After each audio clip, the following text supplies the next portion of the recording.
Last 20 seconds, push him hard, let's go. Remember what we did yesterday, Mitchell? Snap your punches, let's go.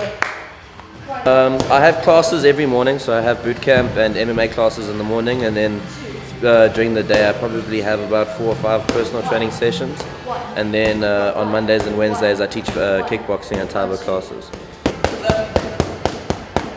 I shared this with another guy who does karate, so we've actually worked our times out nicely so that he's using the gym when I'm not and I'm using it when he's not. When we first started kickboxing, we did it in the parking lot under one of the spas before we could afford to open up our own gym. And it's me, I was probably about 7 or 6 years old there. I started, my dad was a kickboxing instructor under Shuriken kickboxing style. The first MMA tournaments ever were at Suncoast Casino in the big marquee tent. So and then I remember, I think my dad's first fight, he just rocked up there one day, and they asked him, said, "How much do you weigh?" Because we've dropped a fighter, so he just put his gloves on and he went in and fought. So that's when we started moving to the MMA with Ryan, his son, and all the guys at GBH there. But kickboxing was always what I started. I went to SA Champs when I was probably 9 years old. I'm the youngest ever black belt out of Shuriken, 12 years old, and I got my senior black belt to kickboxing. So a lot of people actually don't know about my stand-up game because I finished most of my fights via submission. So I mean, hopefully this next fight, I know the guy's a pretty good boxer, so I can actually showcase a little bit of it. Well, here today we got some kettlebell training and some fitness, and then today will be some jits, and we'll mix in some MMA as well. My son ate off my buttons, so I got a manual lock. Hi, my name is Alana van Skalkwyk. I am the owner of Absolution Kettlebells and Personal Training. And I've had the privilege to have Saxon Delafield and Taylor Kennedy with me for their fight camp, training with me, doing kettlebells and some conditioning. On Taylor, I've seen massive progression from the beginning, his fitness, his strength, just his all-round conditioning. With Saxon as well, also just getting fitter, getting him to cut the weights. Training on no carbs. No fun. It's no fun. No carbs. It's for you, Annie said.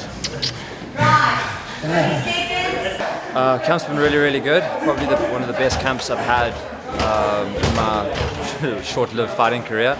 Almost a complete rehaul of our fight camp. We learned a lot in the first fight, what worked, what didn't work, and we've been able to adjust accordingly, and I feel like it's really paid off. It's an old trick that his dad taught us many moons ago when we started training. Guys makes them a little bit claustrophobic, suffer a little bit more, suck oxygen through wet cloth. Makes you work hard, fitness, lungs expand a little bit slower, so yeah, you get used to it. His dad used to do it a lot when they were lighties, so he's carrying on with the tradition. I feel more motivated, like self-motivation, than I've ever had before. Whereas before I couldn't go to the gym by myself and actually work myself out. Whereas now I go to the gym and just set the timer and the bag up. Whereas I couldn't do that before. I just potter around and sit on my phone. He's been working harder, I must say. His diet is slightly on track. So I'm proud of the kid. He's working hard. I think he's learned a few things since he's been with me. And pad-wise, I don't think he's really had someone that could drill him the way I've drilled him, but he's come a long way and he's going to do well. I see the guy rushing him or trying to rush him, and it's actually getting a takedown and submission.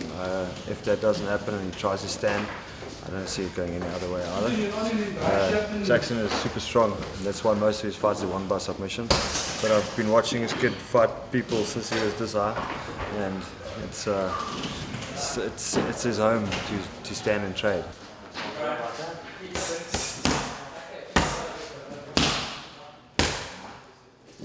That's the way you want to skate.